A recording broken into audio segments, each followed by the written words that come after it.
Right on time. So, good afternoon. Got a big one on the road. Really, kind of our first true road test when it comes to handling a different type of environment. Pretty much what you see in the SEC week in and week out. Going to Columbia and playing Coach Beamer's team. They're 3-3 right now. They're dang good, is what I would say. You know, they played Missouri on the road, 20-29 games, a one-score game all the way till the end. And same thing that LSU here this last week, rushed for over 200 yards at LSU. And it's a 17-10 game all the way till just the last couple of possessions of the game.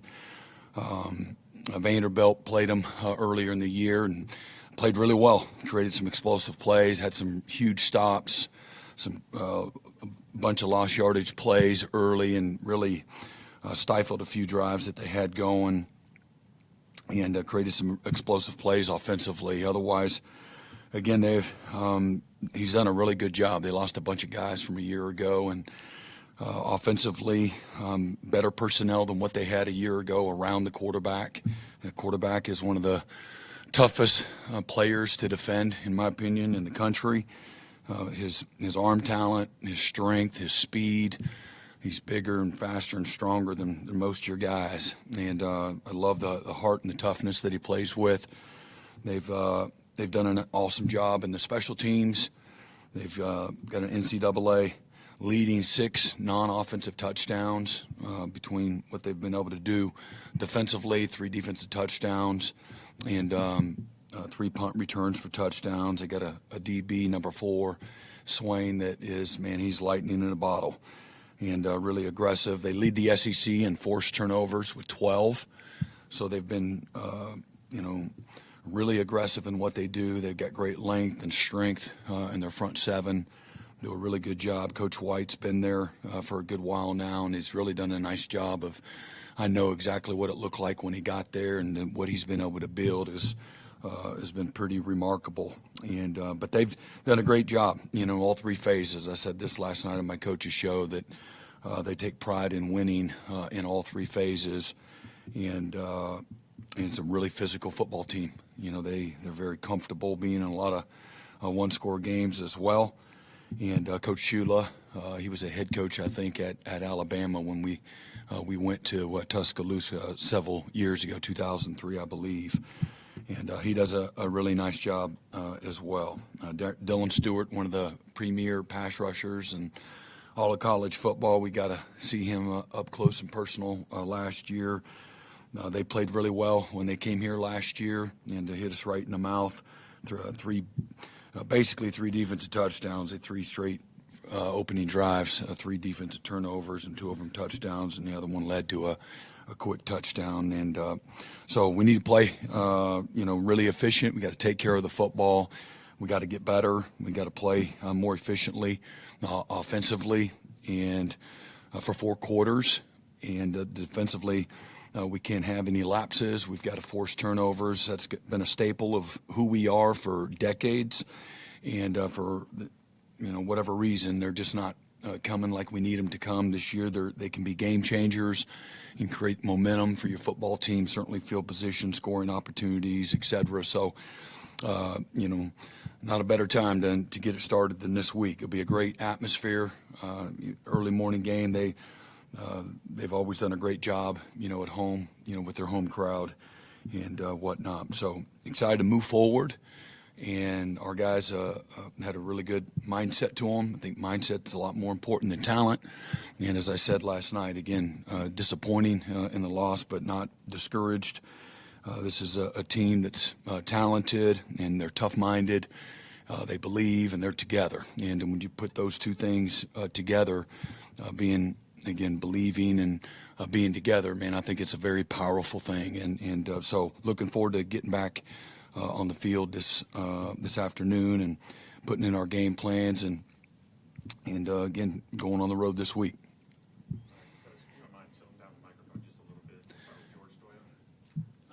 Yeah, Brent, just got 2 quick ones for you. First, how is Derek Simmons doing? And is that a long-term situation, or how's?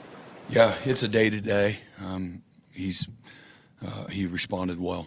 Secondly, we haven't seen Javonte Barnes the last couple games. We haven't seen Tatum all this season. Is that just part of the rotation? Or No, Javonte, something happened in pregame.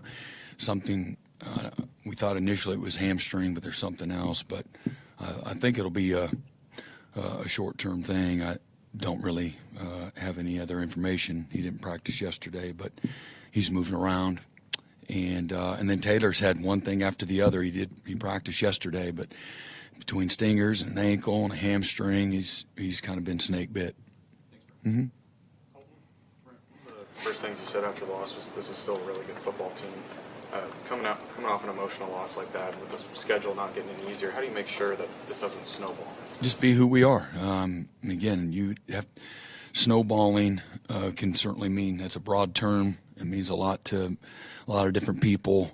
I don't see people that are weak-minded and let things snowball. That's not what I see every day. This is a group that knows how to punch back and dust themselves off and go right back at it. It's a group of competitors, both coaches and players, a lot of guys that are heavily invested, and again, you lost a game, and late in the game you have a chance to still win the game, where a lot of things didn't go your way.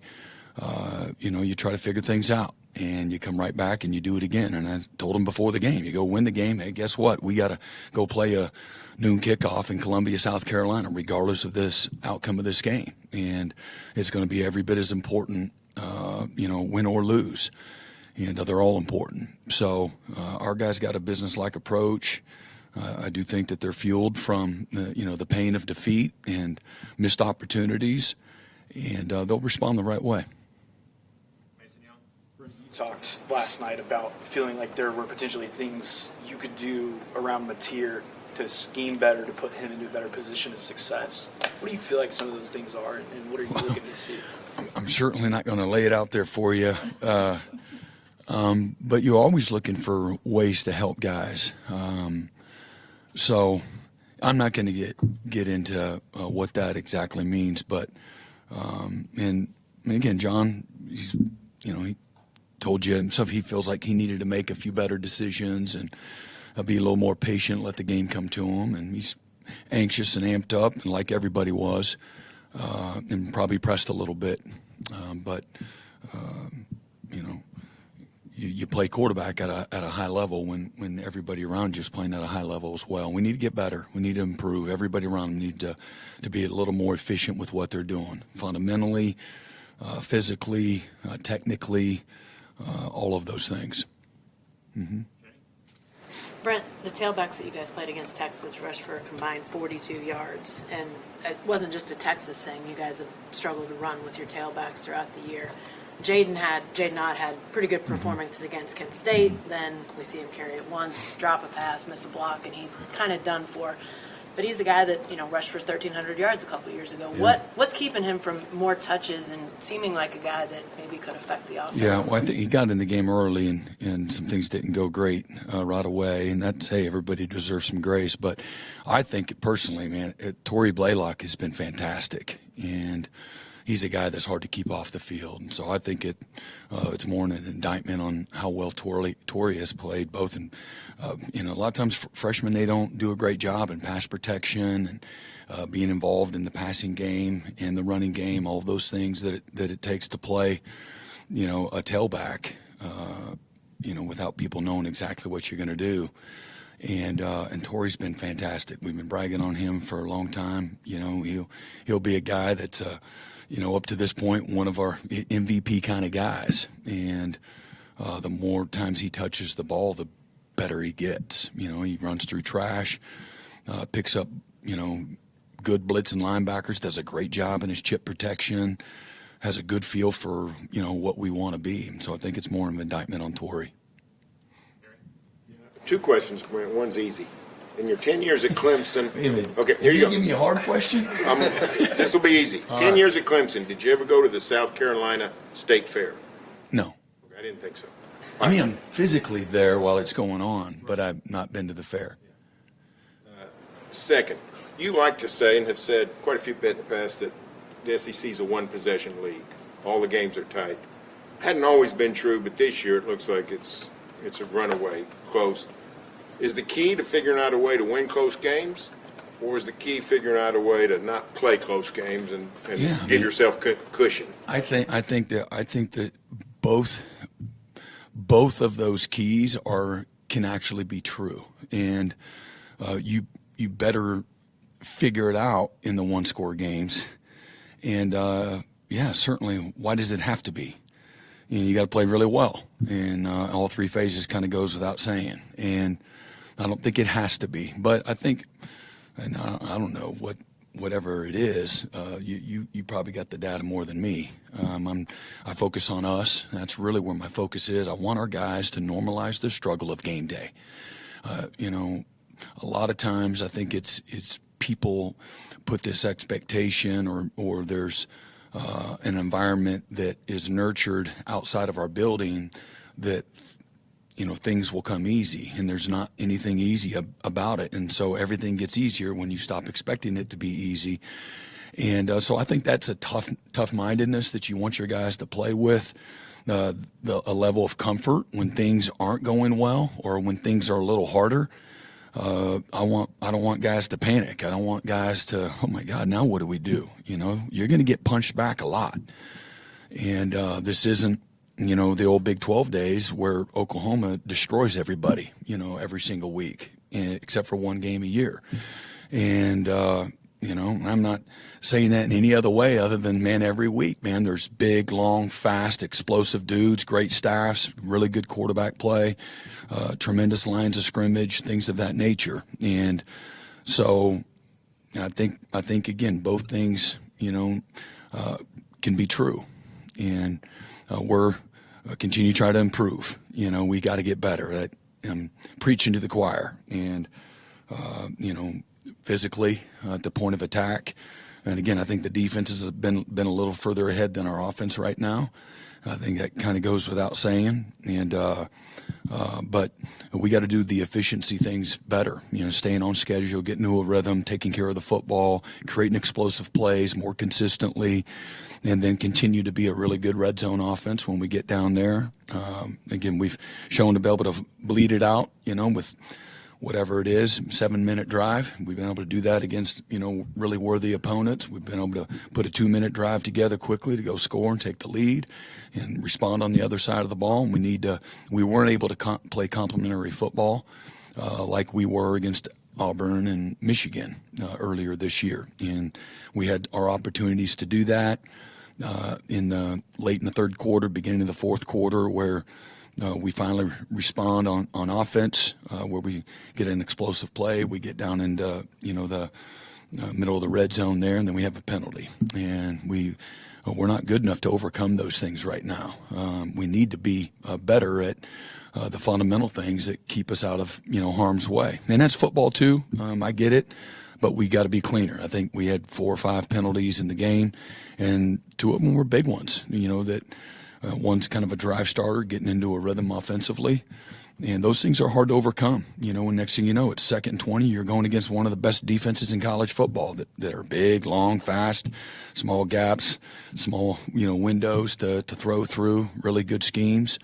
And, those mistakes can be, detrimental to you, from a drive standpoint. I think one thing that you see a trend in college football, the amount of drives. Back in the day, I remember as a defensive coordinator being up here in front of you, used to, you'd post game analysis of how many drives you defended, and then, okay, hey, that's actually reasonably good defense based on how many exposure opportunities the offense has. Well, man, you get 10 drives is about it. Those days of 12, 14, 15 drives, you don't see that. That's a very abnormal thing, and the way people are playing the game. And so we had 10 drives. You got to be more efficient. To me, if you want to kind of stay on pace, you got to be a lot more efficient. You don't have time. Well, next day we'll just punt, and next drive will come back out. Man, you're running out of opportunities, and then you're pressed with, okay, well, we got to handle the game on, and making decisions on 4th downs and those types of things a hell of a lot earlier than you would like to. How many more opportunities are we going to have to get back on, the field with, 7.5 minutes left? So your opportunities are less than they've ever been, offensively speaking. And so from an efficiency, man, the need for higher efficiency is more than it's ever been, as well. And again, we're playing against, and I'm not making concessions to really good defenses, and so we just can't move the ball and we can't score points. That's not okay. That's not the mindset. Yet at the same time, you know what the challenges are as well. Second row, Ryan Chapman. You mentioned Dylan Stewart, Brian Thomas as well. What makes that duo just such a handful, especially for some tackles that haven't had as much experience in the SEC? Yeah, just really explosive, really powerful. They're longer versions of our Mason Thomas, longer and bigger, and just really strong and physical. They put a lot of pressure on your edges. So nothing more complicated than that. Mm-hmm. Yeah, Brent, kind of piggybacking off of what Barry was asking, I heard you on the radio last night mention that you enjoy watching Georgia's games because they kind of live in the struggle there. Is that something that you talk about at all? I love football. I love watching Vanderbilt, their efficiency on offense. They don't give the ball away. They're number one offense in our conference. I think they're I saw a stat this morning, I think they're 5th or 6th in the nation. And they're averaging, they're number one in rushing, 6.6 yards per carry in our conference. And there's a lot of teams that are right there that you wouldn't have guessed that are right there, with us, in rushing, that you wouldn't have thought it was that way. I didn't know that. You get so busy, but I watch them play in a really high efficient way. And so I really appreciate that. But my thing is just mental and physical toughness. When I said Georgia, mental and physical toughness and a level of consistency right here. This is why they keep winning. When other people are kind of here, they're right here and they're super comfortable in really thin air.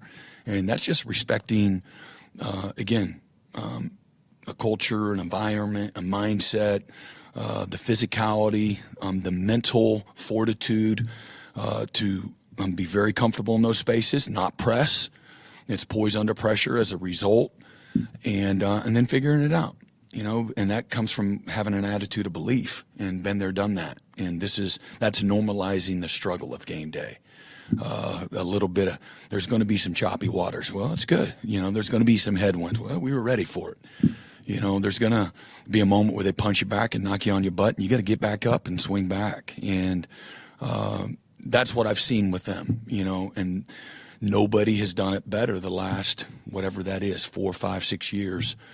And I've watched Kirby get there from day one and build it. And he's done it, in a great way with, changes at coordinator and things of that nature. And he's continued to do, the same thing. Quarterbacks change, players come, players get drafted, and you continue to see a style that, resonates. And it doesn't have to be close, and it doesn't have to be the exact same. But I just got a lot of respect, for the level of consistency as much as anything.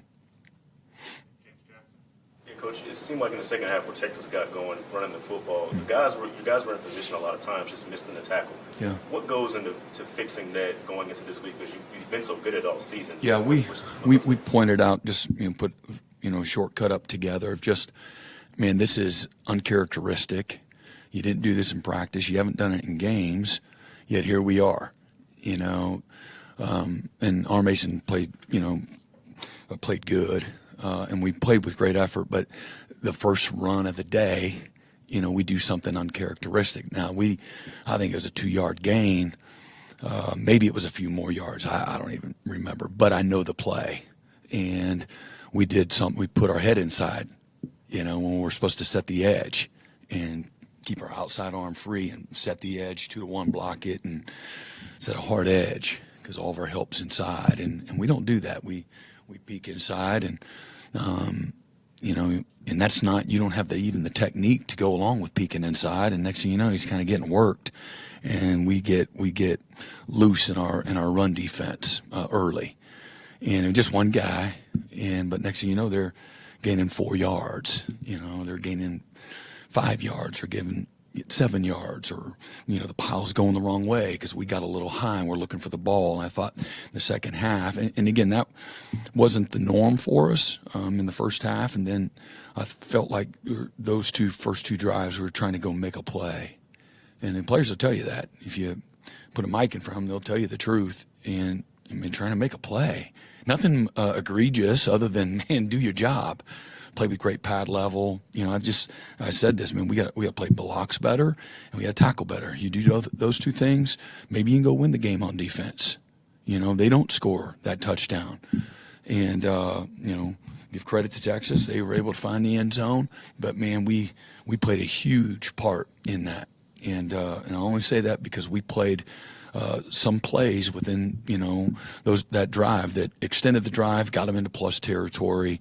And if we just do what we have done, just play with basic, simple discipline, nothing. Now, you don't have to beat nobody. Just do your job, stay in your gap. Those things don't happen. And so that's a tough lesson to learn. And that's a tough lesson to learn when you pride yourself on that side of the ball at dramatically affecting the outcome of the game. And in my opinion, going into that game, we had a big advantage on our side of the ball compared to what we were playing. And at the end of the day, we didn't play 4 quarters of elite level defense that I felt like we were capable of playing and going into that game. And so that's a reflection of the staff. It's all of us. If it's one of us, it's all of us. So I say that there, and we're all cut deeply from that. And but that's what that means. I don't think that's a pattern. That's not who we've been. Immediate ownership before they ever got to their apartments in Norman on Saturday night. Man, there was great high-level ownership. We didn't have to wait till we got to the tape, with the players on Monday. And I appreciate that. I'm not surprised by it, but I deeply appreciate it. It makes everything a little easier. If there's not ownership, if there's not self-awareness, then it makes everything a little more difficult. You can still get what you need from an improvement and a correction standpoint, just makes it not as fun. And so there was an excitement to get back to work and get on to the next game plan and step forward. And I told him, man, you guys there's some moments where we put some bad stuff on tape. You ain't gonna get it back, and everybody's gonna watch that tape.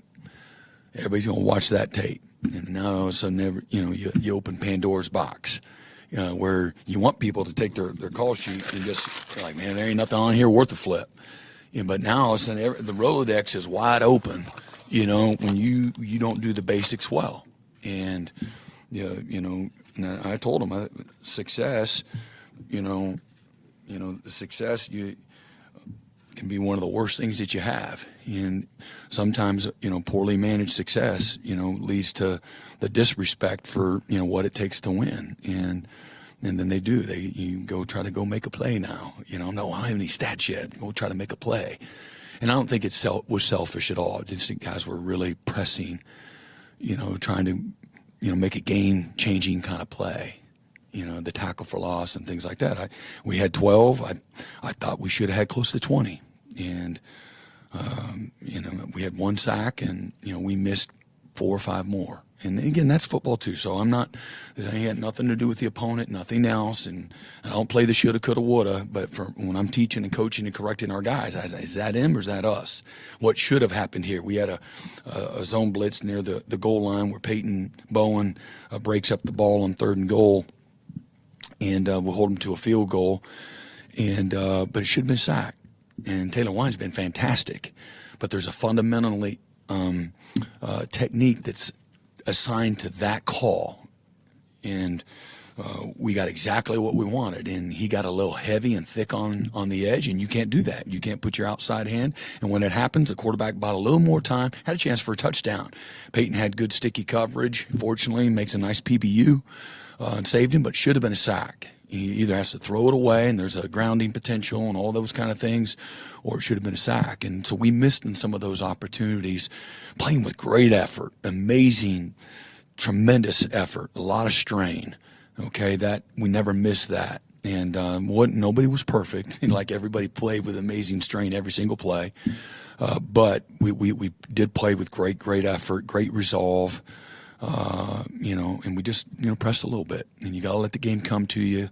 You got to be married to the fundamentals within the scheme.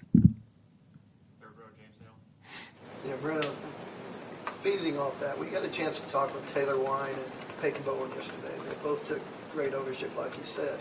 They were talking about trying to play Sellers. And I was thinking, when I watch Sellers, he reminds me a little bit of Cam Newton in his size and things like that, and how good Cam was back in the day.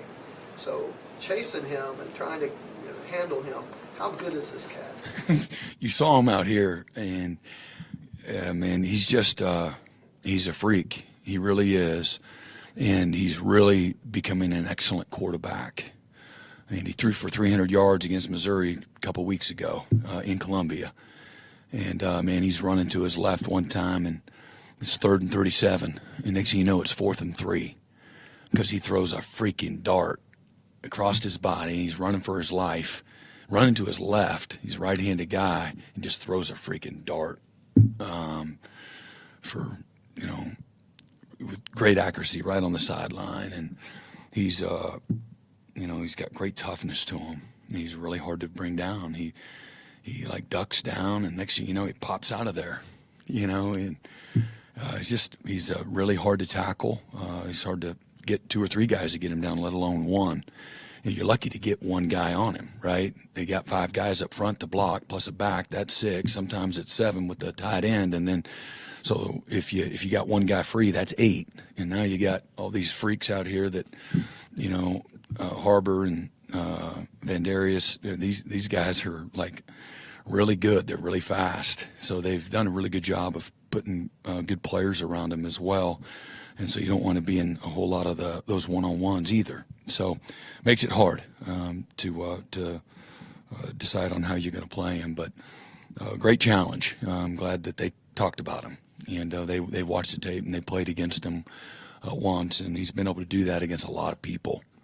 So, I think LSU, they end up winning the game, but, man, there's nothing easy about it. He had some excellent plays against them. They've got an excellent defense. Again, they rushed for 250 yards against them. And then, you can't just focus on him. They did a really good job getting some really good backs. Rasul, the back, I think he had a NFL draft grade somewhere in the 3rd, 4th round. Coach Stryling coached him at Utah State, and he was a really good late pickup for him. And so they got good players, around him as well. So. Yeah, so Coach, this is obviously the first time you've had a chance to see John Mateer lead after a loss. Yeah. What have you seen from him since then? How is he handling it? Yeah, no, I got even more respect for him. You want to carry all the weight for all your guys, but you can't do that. That's part of their responsibility, and he wants to take the whole team on his back, and that's not fair to him at all. And so try to help him with his perspective. I think is important. And again, shoulder. If you don't play to a standard, shoulder it. It shouldn't be any different than a Mike linebacker or defensive end or the kicker. That isn't any different. But that position does require a little more weight, and sometimes a heck of a lot more. And that's okay. He can handle it. But he's always hard on himself, and he has incredibly high standards. And I haven't been around him the depth that Coach Arbuckle and Coach Coos have, but I've been made aware of how he's handled adversity in the past, and it's been really strong. But no, I'm not surprised.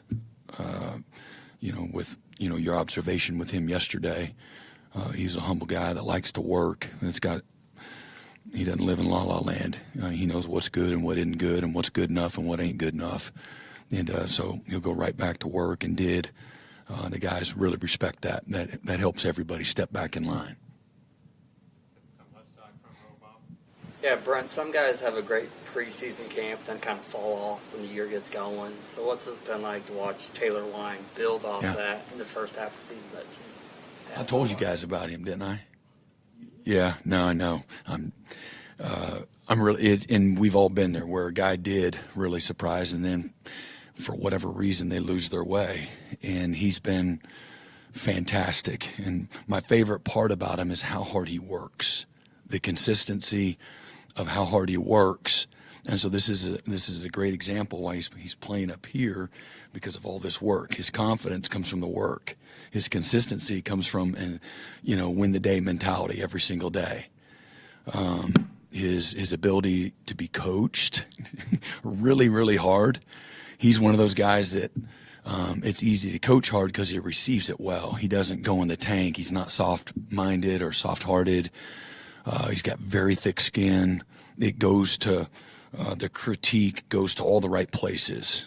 And sometimes your words are so powerful that they can, crush someone's spirit. And so that's a mark of a coach, to figure out, what your players need, what they feed off of. And man, he's been a stud. I left last night and he's up in the building. We're walking out virtually at the same time, and I come back in this morning, there he is.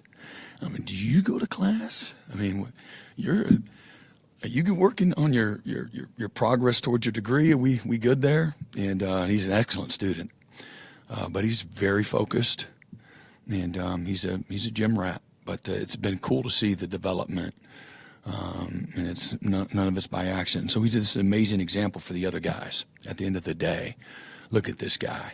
Comes in here. He was one of those add-ons late. We had a guy, that decommitted late, and we found him immediately. I'm like, man, this guy might be every bit, if not better than the guy we lost. That's literally the conversation in the moment.